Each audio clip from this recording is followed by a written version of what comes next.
प्रगति यात्रा के दौरान जहानाबाद पहुंचे नीतीश कुमार ने जिले में मेडिकल कॉलेज, अस्पताल, बराबर का समग्र विकास, आरओबी समेत 600 करोड़ की 6 बड़ी योजनाओं की दी थी सौगात। स्वीकृति मिलने की डीएम ने दी जानकारी। उन योजनाओं की घोषणा भी उनके द्वारा की गई थी और इस संबंध में बिहार सरकार ने अगला कदम उठाते हुए इन योजनाओं की स्वीकृति भी दे दी। जैसे कि पहली घोषणा थी जो अरवल मोड़ के नजदीक राजा बाजार आरओबी का निर्माण। नेक्स्ट, इसमें हम लोग जानते हैं कि सड़क परिवहन एवं राजमार्ग मंत्रालय के द्वारा NH 110 पर रेलवे ओवरब्रिज के निर्माण की जो डिमांड है वो काफी वर्षों से रही है। राजा बाजार अंडरपास की जो समस्या है उससे हम सभी लोग यहाँ जिले में रहते हैं इससे वाकिफ हैं कि इस वजह से हम लोगों को ट्रैफिक की कितनी समस्या होती है। एक्सीडेंट प्रोन रीजन वो बना हुआ है और लगातार जो टाउन में है वो हम लोगों को प्रॉब्लम फेस करनी पड़ती है।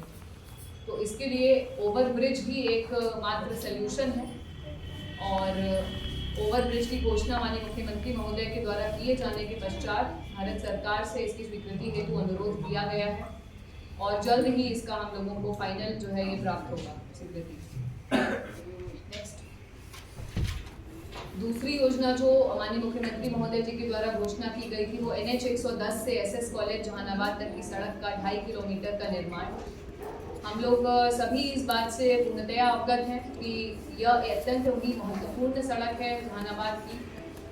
हमारा SC/ST छात्रावास, श्री कृष्ण महिला कॉलेज और बहुत सारे सरकारी और गैर सरकारी विद्यालय उस रूट पर अवस्थित हैं और डेली सुबह दोपहर शाम बच्चों का कोचिंग इंस्टीट्यूट्स में, स्कूल्स में आना जाना उस मार्ग से लगा रहता है, जिसकी वजह से वो सड़क का कंडीशन काफ़ी ख़राब होने के कारण बहुत समस्या सभी को फेस करनी पड़ती थी। कई बार वहाँ पर ऑटो वगैरह पलटने की, एक्सीडेंट्स की भी न्यूज़ आती हैं।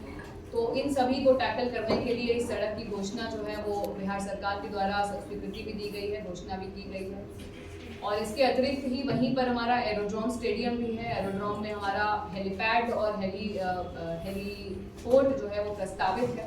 हेलीपोर्ट में आप लोगों को सभी को मालूम है कि ट्रैक के साथ साथ में एक लाउंज भी बनाया जाएगा जिससे वो छोटे छोटे जो भी हमारे यहाँ पर आने वाले विशिष्ट अतिथि होते हैं या कोई बाहर से लोग आते हैं उनके लिए एक अच्छी सुविधाजनक एक परमानेंट लोकेशन बन सके, उसके लिए भी कार्य किया जा रहा है और बिहार सरकार के द्वारा इस स्टेप पे भी आगे कदम उठाए जाएंगे तो उसमें भी सुगम आवागमन में सुविधा मिलेगी। तो इस महत्वपूर्ण रोड का भी स्वीकृति जो है वो ग्रामीण कार्य विभाग के द्वारा दे दिया गया है।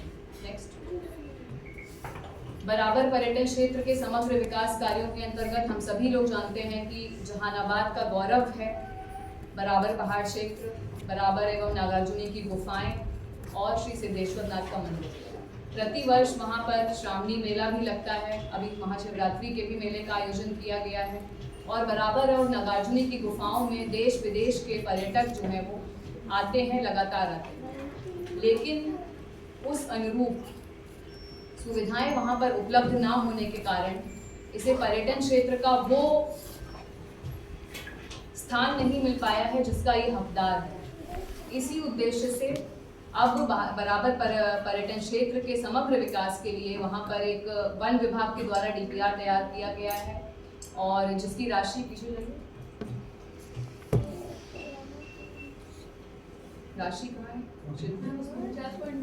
49 करोड़ की राशि से ये यहाँ पर मिनी कैफेटेरिया, सोवेनियर शॉप, शौचालय ब्लॉक का निर्माण, इसके अतिरिक्त वहाँ पर वॉकवे का सौंदर्यीकरण, जो सीढ़ियाँ हम लोग महासिद्धेश्वर नाथ मंदिर में जाने के लिए इस्तेमाल करते हैं उनका चौड़ीकरण, रॉक कट सीढ़ियों का निर्माण, रेलिंग्स, जल आपूर्ति की प्रणाली, landscaping, street light, high mast light का अधिष्ठापन, वहाँ पर एक म्यूजियम का इंटरप्रिटेशन सेंटर और पार्किंग एक्सेट्रा का विकास करवाया जाएगा।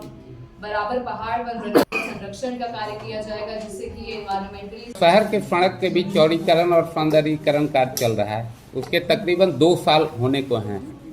क्या कहाँ विलम्ब है और कब तक पूरा होगा? काफी सारा कार्य तो हो रहा है लेकिन उसमें मेन जो हम लोगों को समस्या आ रही है वो पेड़ों की वजह से आ रही है। जैसा कि यहाँ पर वन की भी पदाधिकारी बैठी हुई हैं तो इनको जो हम लोगों को वहाँ पर कितने पेड़ लगभग काटने हैं, 16 हेक्टेयर गैर वन भूमि हम लोगों से मांगी गई है वन भूमि को हस्तांतरित करने के लिए। क्योंकि पहले के टाइम पे जो जितने भी एनएच के किनारे की ज़मीन है वो सभी वन भूमि की तौर से घोषित है। इसका हस्तांतरण अगर हम लोगों को चौड़ीकरण के लिए करना है तो 16 हेक्टेयर गैर वन भूमि वन विभाग को देनी पड़ेगी, तभी उसकी स्वीकृति हमको मिल पाएगी, जिसको विभाग के स्तर पे हैंडल किया जा रहा है। क्योंकि ये समस्या केवल इस जिले में नहीं है, बहुत सारे जिलों में इस तरह की बहुत सारी समस्याएं हैं।